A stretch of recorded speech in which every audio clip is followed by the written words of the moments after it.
नमस्कार। राहुल गांधी के लिए इस समय सबसे बड़ी समस्या ये है कि पार्टी का एक प्रबुद्ध और बहुत ही गंभीर टाइप का जो तबका है वो उनके साथ नहीं रहा। राहुल गांधी की जो वैचारिक लड़ाई है बीजेपी के साथ, वो दरअसल बिलो द बेल्ट वार करने वाली लड़ाई बन चुकी है।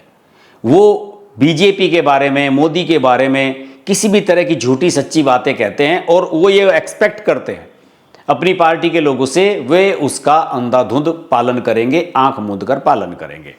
और आज की तारीख में हो भी रहा है। जयराम रमेश, केसी वेणुगोपाल, सुप्रिया श्रीनेत, पवन खेड़ा, इन जैसे लोग अंधाधुंध राहुल गांधी की बातों पर भरोसा करते हैं। अगर वो झूठ को सच कहते हैं तो झूठ को सच कहने की ही होड़ सब में लग जाती है। लेकिन कई बार होता क्या है कि इस तरह की होड़ में कुछ गलतियां हो जाती हैं। ऐसी गलतियां हो जाती हैं कि आप एक ऐसी स्थिति में पहुंच जाते हैं कि आपको ऐसा लगता है कि आप उसमें से निकलने की जितनी कोशिश करेंगे, आप दलदल में और गहरे चले जाते रहेंगे। पुणे की एक घटना हुई है। इस घटना पर मुझे नहीं पता कि सोशल मीडिया पर कितनी खबरें चली या किसी ने इसका एनालिसिस किया या नहीं, लेकिन मुझे लगा कि इस पर विचार विमर्श किया जाना बहुत आवश्यक है। आप सब जानते हैं कि राहुल गांधी पर कई तरह के मानहानि के मुकदमे चल रहे हैं। वीर सावरकर को लेकर राहुल गांधी पता नहीं क्या क्या कहते रहे हैं, और वीर सावरकर को लेकर तो कुछ झूठ भी उन्होंने देश विदेश में बोले हैं। इसे लेकर उनके ऊपर बहुत सारे मुकदमे चल रहे हैं और उन मुकदमों की समय समय पर सुनवाई होती जा रही है।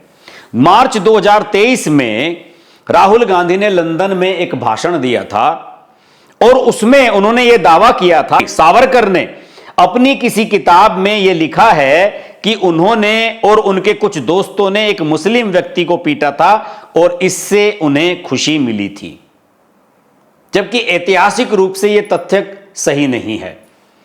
वीर सावरकर के बारे में जितनी भी किताबें हैं, उनकी अपनी किताबें हैं, उसमें कहीं पर भी इसका उल्लेख नहीं मिलता कि उन्होंने किसी मुस्लिम व्यक्ति की पिटाई की थी या इस तरह की कोई बात की थी। अब जब उन्होंने लिखा तो इस बात पर हंगामा हुआ, शोर शराबा हुआ, राहुल गांधी की बात को लेकर विवाद खड़ा हो गया। और विवाद खड़े होने के साथ साथ ही इस पूरे प्रकरण को लेकर राहुल गांधी पर एक मानहानि का केस भी हुआ, और वो केस किया सावरकर के ही परिजनों ने। सावरकर के परिजनों ने उन पर यह आरोप लगाया कि राहुल गांधी ने, उनके प्रपोत्र हैं सत्यकी सावरकर, पोते वीर सावरकर के, उन्होंने कहा कि राहुल गांधी ने उनके दादाजी के बारे में यह गलत बात कही है और ऐसा कुछ नहीं है, इसका कोई तथ्यात्मक रूप से प्रमाण नहीं है, और उन्होंने उन पर केस कर दिया। हालांकि इस मामले में राहुल गांधी को जमानत मिल चुकी है। अब हुआ क्या है इसमें बताता हूं। इस मामले में राहुल गांधी के जो वकील हैं, एडवोकेट मिलिंद पंवार, उन्होंने न्यायिक मजिस्ट्रेट अमोल शिंदे के समक्ष एक लिखित याचिका दाखिल की। इस प्रकार की जो याचिकाएं होती हैं, इनको परसीस कहते हैं। किसी को सुनवाई के दौरान अपनी जान का खतरा है या कुछ ऐसी आपत्ति उसे हो सकती है तो उसे परसीस कहा जाता है। एक परसीस उन्होंने दाखिल की। इस याचिका में राहुल गांधी की जान को खतरा होने का दावा किया गया था। साथ ही उनसे यह कहा कि राज्य यानी कि महाराष्ट्र सरकार उनके लिए सुरक्षा प्रदान करने का आग्रह किया गया था कि वो उन्हें सुरक्षा प्रदान करे, और इसमें उनकी जान के खतरे के लिए कई कारण भी बताए गए थे।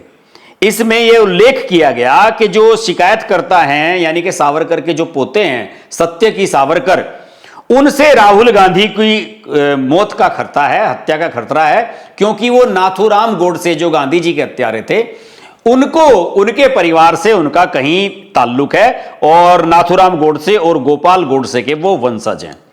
अब इस बात को लेकर बड़ा बवाल हो गया है। इस बात से बवाल ये हो गया कि ना तो नाथूराम गोडसे से परिवार से सावरकर के परिवार का कोई ताल्लुक है, नाता है, और ना ही राहुल गांधी को इस मामले में कोई जान का खतरा हो सकता है। तो इस तरीके से राहुल गांधी के जो तमाम उनकी टीम है वो इस पूरी घटना को लेकर सकते में रह गई कि वकील साहब ने, पंवार साहब ने कैसे उनकी तरफ से इस तरह की याचिका लगा दी कि उनकी जान को खतरा है। देखिए, राहुल गांधी तो इस समय सुपरमैन की तरह हैं। वो मोदी सरकार पर SIR को लेकर, कभी किसी मुद्दे को लेकर, कभी किसी मुद्दे को लेकर जिस तरीके से हमला बोलते रहते हैं, अभी वोट की चोरी का अभियान चला रहे हैं, कभी हिंदुत्व की जो बात करती है बीजेपी उस पर प्रहार करने लगते हैं, कभी जातीय जनगणना का मुद्दा लेकर के आ जाते हैं। तो राहुल गांधी की टीम को यह लगा कि वकील साहब ने, पवार साहब ने तो सारा मामला ही गलत कर दिया। राहुल गांधी तो सुपर हीरो हैं, उन्हें तो किसी से भी जान का खतरा नहीं है, और उन्होंने याचिका लगा दी कि उनको जान का खतरा है। तो कहीं पर उन्हें ऐसा लगा, उनकी टीम को, कि राहुल गांधी इससे कमजोर हो जाएंगे, उनका व्यक्तित्व कमजोर हो जाएगा, और राहुल गांधी नहीं चाहते कि इस प्रकरण में कहीं भी उनके खिलाफ इस प्रकार का कोई मैसेज जाए। देखिए, भले ही राहुल गांधी वीर सावरकर के आलोचक हों, लेकिन उनकी कानूनी टीम इस मामले को एक मानहानि केस के बजाय जान के खतरे से जुड़ा एक राजनीतिक मुद्दा नहीं बनाना चाहती। यह इससे स्पष्ट हो गया। याचिका में शिकायतकर्ता के वंश का महात्मा गांधी के हत्यारों से संबंध बताया गया था और मौजूदा राजनीतिक माहौल का हवाला दिया गया था। राहुल गांधी संभवतः इस मामले को सीधे कानूनी तौर तरीके से लड़ना चाहते थे, न कि अदालत में सुरक्षा की मांग करके एक अलग राजनीतिक बहस छेड़ना चाहते थे। इसी वजह से उन्होंने कहा, इसका खंडन किया गया। और साथ ही साथ सुप्रिया श्रीनेत और राहुल गांधी के कई और समर्थकों ने इस बारे में सोशल मीडिया पर लिखा कि राहुल गांधी को कोई जान का खतरा नहीं है, और यह याचिका उनसे राय लिए बिना उनके वकील साहब ने लगा दी थी। अब देखिए दोस्तों, चलिए ये तो कोई बात नहीं कि राहुल गांधी का खंडन हो गया। कायदे से तो ऐसे में बार काउंसिल वगैरह जो है वो भी वकील के खिलाफ कार्रवाई कर देते हैं। इस प्रकार के कानून है कि आपने अपने मुवक्किल की सहमति के बिना कोई ऐसी चीज क्यों बता दी, जबकि आपका मुवक्किल ये मानता ही नहीं है कि उसकी जान को खतरा। लेकिन होता क्या है, राहुल गांधी की गुड लिस्ट में आने के लिए, उनकी नजर में अपने नंबर बढ़ाने के लिए देश में बहुत सारे लोग इस तरह के काम कर रहे हैं। अभी देखिए, 2-3 दिन पहले की घटना है, नरेंद्र मोदी का वाराणसी लोकसभा क्षेत्र है, वहां से ये खबरें चलाई गई कि वहां पर फर्जी वोटों के दम पर नरेंद्र मोदी जीत गए हैं, और राहुल गांधी ने जो कांग्रेस के प्रदेश अध्यक्ष बनाए हुए हैं अजय राय, वो जो हारे थे मोदी जी से, उनको विजेता घोषित करने की चीजें चलने लगी। उनके गले में मालाएं डाली जा रही हैं, सोशल मीडिया पर वीडियो चलाए जा रहे हैं कि नरेंद्र मोदी बेईमानी से जीते थे और अजय राय वहां जीतने चाहिए, जबकि अजय राय की क्रिमिनल बैकग्राउंड है, सब लोग जानते हैं। अंसारी बंधुओं का अजय राय के परिवार से क्या रंजिश थी, क्या घटनाक्रम था, यह सारी दुनिया जानती है। लेकिन क्या करा जाए, राहुल गांधी के पसंदीदा हैं वो, और इसीलिए उन्हें राहुल गांधी ने प्रदेश की कमान सौंपी हुई है, अजय राय ने। तो इस पूरा एक सिनेरियो ऐसा बन रहा है देश में कि राहुल गांधी की जो टीम है उसमें कांग्रेस के वो लोग नहीं हैं जो पुराने गंभीर लोग हुआ करते थे, वो सब इधर उधर हो चुके हैं।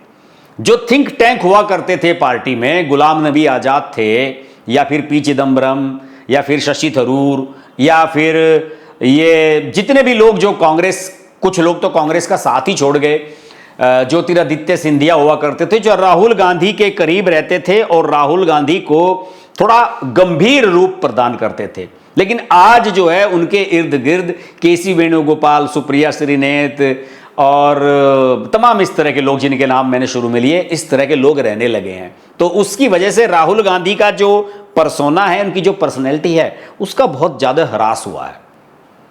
रणदीप सुरजेवाला की बताऊं, रणदीप सुरजेवाला अक्सर राहुल गांधी के बड़े करीबी लोगों में माने जाते थे, लेकिन मैं पिछले काफी समय से देख रहा हूं रणदीप सुरजेवाला ने भी इस पर बोलना बंद कर दिया है। राजनीतिक परिवार से, अच्छे परिवार से आते हैं रणदीप सुरजेवाला, अच्छे वक्ता हैं, गंभीर बातों पर अच्छा विचार रखना जानते हैं। जब प्रेस कॉन्फ्रेंस करते थे तो बड़ी अच्छी करते थे।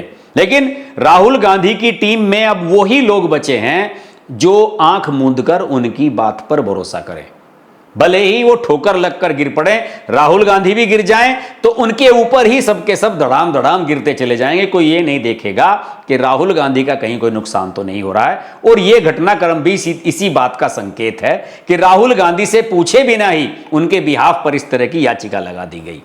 तो मुझे लगता है कि राहुल गांधी को अब अपनी पार्टी में, अपनी टीम में भी इस बात का आत्मावलोकन करने की आवश्यकता है कि वो किन लोगों पर भरोसा कर रहे हैं। कहीं ऐसा ना हो कि ये लोग उनको मरवा ही दें। आज के वीडियो में इतना ही। वीडियो अच्छा लगे तो लाइक कीजिए, शेयर कीजिए। चैनल को सब्सक्राइब नहीं किया है तो अभी तक सब्सक्राइब कर लें। नोटिफिकेशन का बेल आइकन प्रेस कर लें और जुड़े रहें हमारे साथ। नमस्कार। अगर आपको हमारी वीडियो पसंद आई तो वीडियो को लाइक करें, चैनल को सब्सक्राइब करें और नोटिफिकेशंस के लिए बेल आइकन को प्रेस करें।